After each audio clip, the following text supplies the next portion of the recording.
Le mois d'août est celui des cérémonies annuelles des cultes oraux dans notre pays, raison pour laquelle l'Association des dignitaires de cultes oraux des communes de Wémé, dirigée par le président Bernard Adjiboulou à Djanababa Oro de Wémé, a procédé ce samedi 10 juillet 2021 à Djegandaro à une cérémonie de sensibilisation des chefs de forêt sur la nécessité de respecter les textes et lois de la République dans les différentes manifestations culturelles et cultuelles devant un parterre de têtes couronnées. Un petit groupe soucieux du danger que court ce grand héritage qui risque de disparaître à jamais, cet héritage que nous ont été légués par nos ancêtres, s'est retrouvé à mûrir longuement. La réforme de notre culte oraux a dû passer des nuits blanches et beaucoup sacrifiés. Et nous voilà aujourd'hui devant cette auguste assemblée de nos vaillants adeptes, les adeptes et puis les actes de naissance, main à main, statut et règlement intérieur en main. Nous sommes désormais reconnus officiellement par l'État. C'est d'ailleurs à cette occasion que nous nous retrouvons ici, adeptes de chacune de nos forêts sacrées du département de l'Ouémé, en vue d'informer et de sensibiliser tout un chacun afin que désormais notre culte réformé, avec la naissance de l'association des dignitaires du culte oraux des communes de l'Ouémé à Dekoko, devienne un exemple à suivre sur le plan national.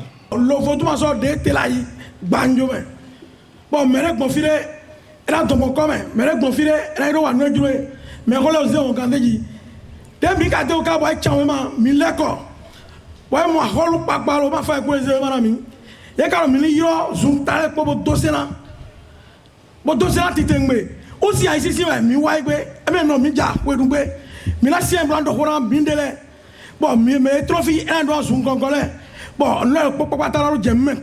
Le président d'honneur de l'association invite les dignitaires du culte oraux au respect strict des textes et les lois de la République.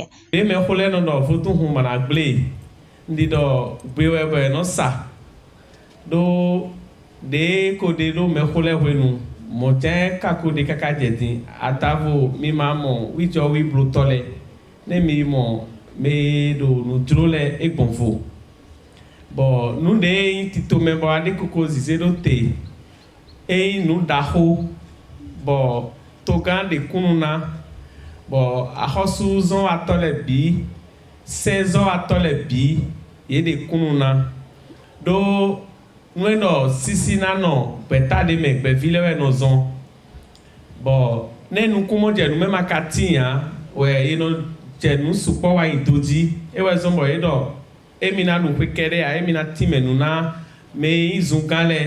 consultant en droit privé, M. Moïbi Ketounou, a dans sa communication expliqué les droits et devoirs, le respect des biens et des personnes aux chefs de forêt pour éviter les ennuis judiciaires et policiers.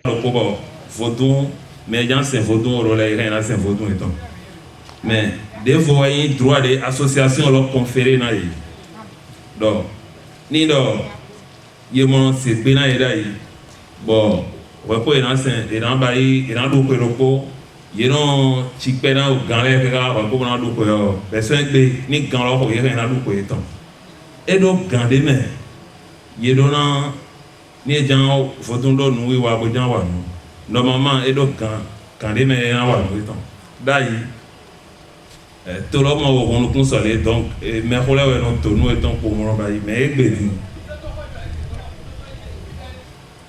Egbedi collègue bimé et d'autres titres à cause aussi une représentation le final boni l'homme à kodossin ou est mon colonel logodo.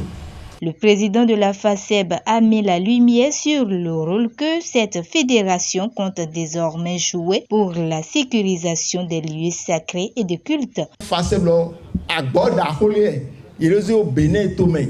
Bodo ni do ho, emno do Huawei.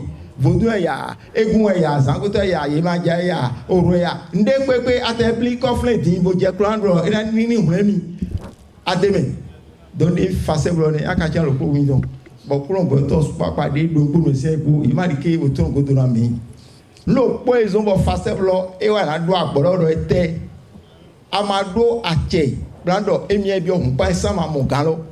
Place maintenant aux diverses interventions des différents invités. Mais mon vieux bien on joro au stade do il dit tête au de tomi son tomé au seholo titengbe do wezunde do kaka kwepo ala isi fi ovie de me wezun tata mo olo e ba me ko sinu e ba ipodunle de mi a se di nunko tito me maka de kon lai amo gbe egin tito me de kon o tu ndo me ze tito me lole dote Ohun de kon we mite.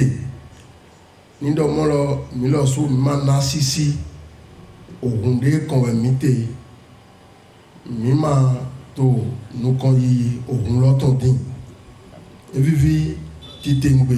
Ben do mo lo ti tandie. Mi wa to mi mo do mo lo yeto olo si on ko me la bio.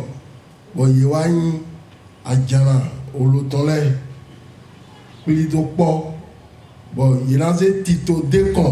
Vivement que cette sensibilisation ne tombe pas dans les oreilles du sourd, car comme nous le savons donc, nul n'est au-dessus de la loi.